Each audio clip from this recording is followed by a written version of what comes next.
오늘은 관리사무소에서 발생할 수 있는 각종 민원 중에서 층간소음이랑 그 다음에 애완견소음 중심으로 얘기해볼까 합니다. 그 층간소음 그거 진짜 머리 아픈 건데 그거 얘기하신다고? 공적인 기관에다가 맡길 수 있는 게 있죠. 그 국가소음정보시스템 소장님 아시죠? 네. 거기에 들어가면 이제 층간소음에 대해서 이웃사이 센터라는 그 공간이 있거든요. 네. 거기서 이제 우리가 신청을 해요. 나 이렇게 해서 너무 힘들다. 신청을 하면 거기서 분쟁조정위원회가 결성돼서 이제 우리 하소연을 이제 들어주는 곳이 있거든요. 그래서 이제 거기에 신고를 하면 전화번호가 상담 신청을 하면 1661에 2642 1661 2642거든요. 네. 그 층간소음을 방지하기 위한 어떤 도구들 있죠. 사소한 도구들, 패드 같은 거, 가구 밑에 이제 설치하는 거잖아요. 그거, 그 다음에 또 푹신푹신, 그러니까 발소리 안 나게 하는 거, 슬리퍼도 층간소음을 엄청 줄이는데 효과가 있다 그러더라고요. 네. 네, 그것도 받을 수 있어요. 실제로 저는 이제 이런 경험을 했었는데요. 그 밑에 집에서 소음만 나면 무조건 위에 집이라고 이제 공격을 하는 거예요. 그래서 위에 집 사람이 이제 너무 답답하잖아요. 이제 그거를 자기가 하지는 안 한 건데 계속 밑에서 이제 민원을 제기하니까 실제로 자기가 이제 CCTV를 집에다 곳곳에 다 달았어요. 그리고 자기 동선을 다 이제 저장을 해 놓은 거죠. 그러고 나서 밑에 집에다가 소음이 일어난 시간을 다 기록해 놔라고 한 거예요. 그렇게 해서 거기 소음나는 밑에 집에서 기록한 시간하고 자기가 촬영한 그 움직이는 시간하고 맞춰보니까 아닌 거예요. 예, 예. 그래서 이제 오해가 있었네요. 그렇죠. 네. 그래서 그 사람은 이제 밑에 사람은 너무 미안해하는 거잖아요. 그래서 꼭 생각할 것은 이 소음이라는 것이 위에서도 밑으로 올라올 수도 있고요. 그 다음에 그 대각선으로 벽식 구조라면 대각선으로 타고 이제 밑으로 내려갈 수도 있고 또 한 층을 띄어서 내려갈 수도 있다고 이제 그러더라고 전문가들이 얘기를 하는 거예요. 이렇게 얘기를 하더라고요. 그래서 그 또 일부 주민들은 그런 부분을 잘 알고 있어요. 실제로 직접 가서 내가 가서 이렇게 막 하면 그게 신변에 위협이 줄 수도 있으니까 그리고 위에 집에서 그걸 문 두드리는 것을 경찰에 신고할 수도 있어요. 네. 그런 걸 알고 있거든요, 주민들이. 알고 있는 주민들도 계셔요. 그래서 이제 관리사무소에다가 이제 좀 중재 역할을 해달라고 이제 직접 오시기도 하고 이제 전화도 하고 그러죠. 그리고 또 주로 이제 고3 애들이 있는 집 있죠. 네. 그런 애들이 이제 공부를 해야 되잖아요. 밤늦게까지 공부를 해야 되는데. 민감하지 그런데. 그죠. 윗집에서 이제 오래 늦게까지 막 이제 생활 소음이죠. 발 쿵쿵하고 문 쾅 닫고 세탁기 돌리고. 그 세탁기 돌리고 청소기 하고 그거 또, 밤에 하는 거예요. 또 밤늦게 운동한 사람도 있어요. 그죠. 그리고 출입문 쾅 닫고 오래 되다 보니까 그게 너무 소음이 심해요. 그래서 저 한번 전체적으로 전체 그 틀에 있는 그 고무 패킹을 갈 수 있도록 그게 소음이 원인이 되니까 이제 한번 갈아달라고 하는 제가 공고문도 내고 했거든요. 네. 그래서 혹시 설치 어려우면 관리사무소에서 이제 설치 도와드리겠다 하고 이제 그렇게 공고문을 내니까 한 명이 찾아왔더라고요. 좀 해달라고 이제 그래서 그 제도 해주고 그랬거든요. 네. 예, 그래서 우리 사무소가 뭐 딱 그거를 뭐 층간소음을 해결할 수는 없을 것 같고 그런 이제 인식 전환이죠. 공고문이나 그 방송을 통해서 내가 좀 조심해야 되겠다. 좀 양보해야 되겠다. 이제 그런 마음을 이제 주는 거죠. 주민들한테. 그래서 내가 한 번 더 발 디딜 때 이렇게 하면 안 되겠네. 이제 그런 거 생각이 있잖아. 날 수 있게끔. 공고문을 지속적으로 하신다고? 그죠. 지속적으로 하죠. 네. 지속적으로 계속 관리사무소에서 관심을 가지고 있다.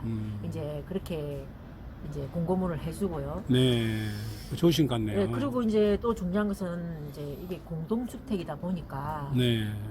그런 일이 발생하면 서로 괴롭잖아요. 그렇죠. 그죠? 그래서 네. 정말 중요한 것이 평소에도 이제 좀 이웃하고 좀 교류하는 거 그런 것도 조금 그런 문제가 일어났을 때 갈등을 좀 해결할 수 있는 그런 좀 좋은 그 요소가 되지 않을까. 공동주택에서 살아가는 데는 네.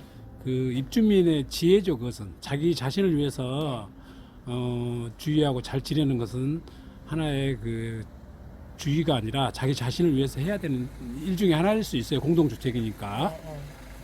음.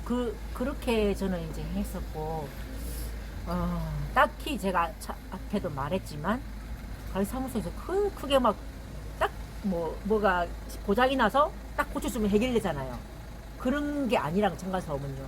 그죠?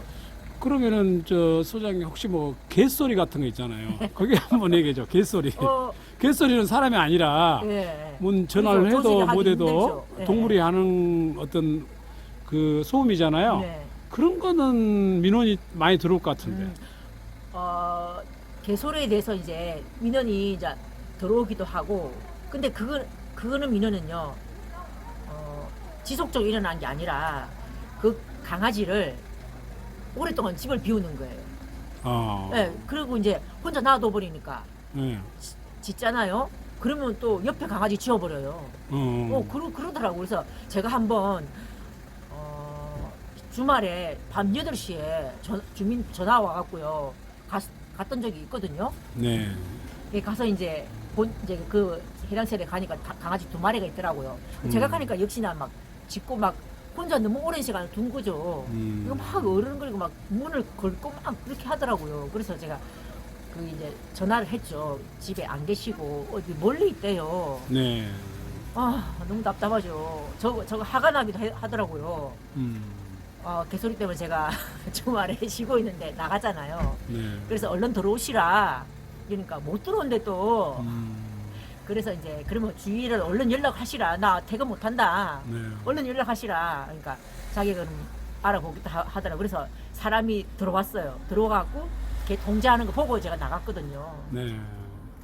근데 개를 애완견을 키울 때 사람들이 개를 좋아서 키우니까 그 정도는 개를 놔두고 오랫동안 집을 비운다는 것은 조금 이해하기 힘든 얘기네요.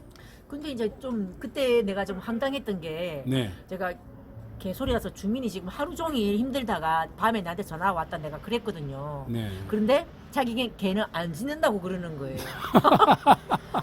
그래서 엄청 저 황당했거든요. 그래서 그럼 제가 이 시간에 왜 전화를 했겠습니까? 하면서 얼른 좀 오세요. 그게 너무 그 동 라인 전체적으로 지금 힘듭니다. 이제 그렇게 좀 충격 요법을 줬죠. 자기도 아마 놀랬을 거긴 해요. 네, 그렇게 했고, 그 다음에 그 이후로 제가 또 애완견에 대해서 이렇게 관리 어떻게 하셔야 되는지 아주 소소한 부분까지 이런 것까지도 얘기를 해야 되나? 그 기본으로 알고 있는 사항을 안 지켰기 때문에 지금 그런 거잖아요. 그래서 그런 그 부분이라도 다 제가 그 공고문으로 이제 올렸거든요. 그러고 나서는 뭐 크게 애완견 소리는 조금 주민들이 이해하는 것 같아요. 저기 사람이 하는 짓이 아니니까. 예. 그냥 요건 한번 할 수 있죠. 근데 그걸 가지고 우리 관리소에다가 딱히 민원 넣지는 않더라고요. 그러니까 이제 소장님은 이제 그 부분을 이제 뭐 이렇게 대화도 통하고 또 공지사항도 자주 해서 네. 그 전체적인 입주민들의 그 공감을 좀 이렇게 분위기를 잡아서 네. 서로 이해도 좀 어느 부분 일정하고 네. 아니면은 또 어떤 때는 조심해야 되겠다. 키우는 사람은 그렇게 생각하게끔 자꾸 인지를 주신다는 거예요. 그죠. 네. 저는 층간소음에 대해서는 저도 이제 그거를 당해본 사람인데 전화가 오면 엄청 공감을 해줘요. 많이. 그래서 조금 이렇게 올라갔던 텐션을 이제 낮춰주는 이제 그런 역할도 제가 이제 하긴 하죠. 그리고 어떤 주민은 그래요. 하도 소리가 너무너무 나서 이제 위아래 싹 다 가봤대요. 근데 네. 소리 안 들린대요. 네. 그래서 다른 라인을 갔어요. 근데 다른 라인에 그 맞단 위층에 대각선에서 딱 소리 난 거예요. 그런 때도 있었거든요. 그런 것도 주민들한테 알려주는 것도 중요한 것 같아요.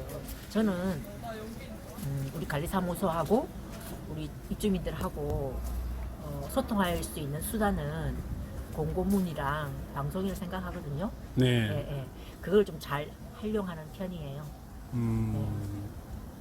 그 세대 간 층간 소음은 아무튼 그 끊임없는 갈등과 그 공동주택에 그 앞으로 상당히 해결할 여러 가지 제도가 좀 필요한데 아직까지 제도가 그렇게 많지 않아서 네. 그 우리 소장님들이 힘든 그 부분 민원을 받으면은 이렇게 오늘 얘기하신 대로 좀 그 갈등의 그 속에서 좀 이런 다독거림이 좀 많이 필요하고 공감을 좀 끌어내야 되니까 금방 말씀하신 내용들은 공감을 서로 할 수 있도록 최대한 서로 알리고 네. 서로 공감하도록 좀 노력은 또 책임도 좀 필요하다 이런 부분을 오늘 얘기하신 것 같아요. 네, 네. 음, 이제 대화하는 게 중요할 것 같아요. 대화. 말 안 하고 그냥 서로 쌓여버리면 이제 어떻게 평행선으로 계속 가버리잖아요. 근데 그렇지. 이제 관리사 그 층간소음 때문에 그 역할이죠. 막 그 왼수되고 막 그 아파트 사람들 깜짝 스트레스 많이 받고 막 살아가면서 그런 집도 너무 많아요. 그러니까 소장님이 얘기를 그런 식으로 하시는 것 같네요. 서로 네. 뭐 왼수로 살 필요 있냐. 서로 조금 이웃 간에 좀 평소에 잘 지내고 그다음에 서로 공감할 수 있도록 관리사 사무소에서 서로 그런 부분들을 좀 갈등을 줄여지는 요소라도 좀 노력하는 것이 지금으로서는 최선의 방법이다. 이게 그렇게 딱히 말씀. 뭐 어떤 제도가 있는 게 아니니까 일단 제가 아까 처음에 얘기했듯이 그 국가소음 정보 시스템 이제 그런 것도 활용을 하고 그런 걸 알려주는 거죠. 이런 게 있다. 그런 것도 공고문에 내요. 예. 그리고 또 구청이나 이런 데 보면 또 이웃들 갈등 조정하는 거 위해서 교육 같은 것도 있거든요. 그러면 그걸도 이제 신청해도 돼요. 그런 걸 활용할 수, 그러면 우리 관리사가 거기서 조금 부담을 이제 덜 하는 거죠. 그런 것들을 소장님들이 활용하는 것도 층간소음 관리를 할 수 있는 지혜가 될 것 같아요. 네, 그러겠네요. 네. 층간소음 어려운 얘기인데 네. 오늘 감사합니다. 감사합니다.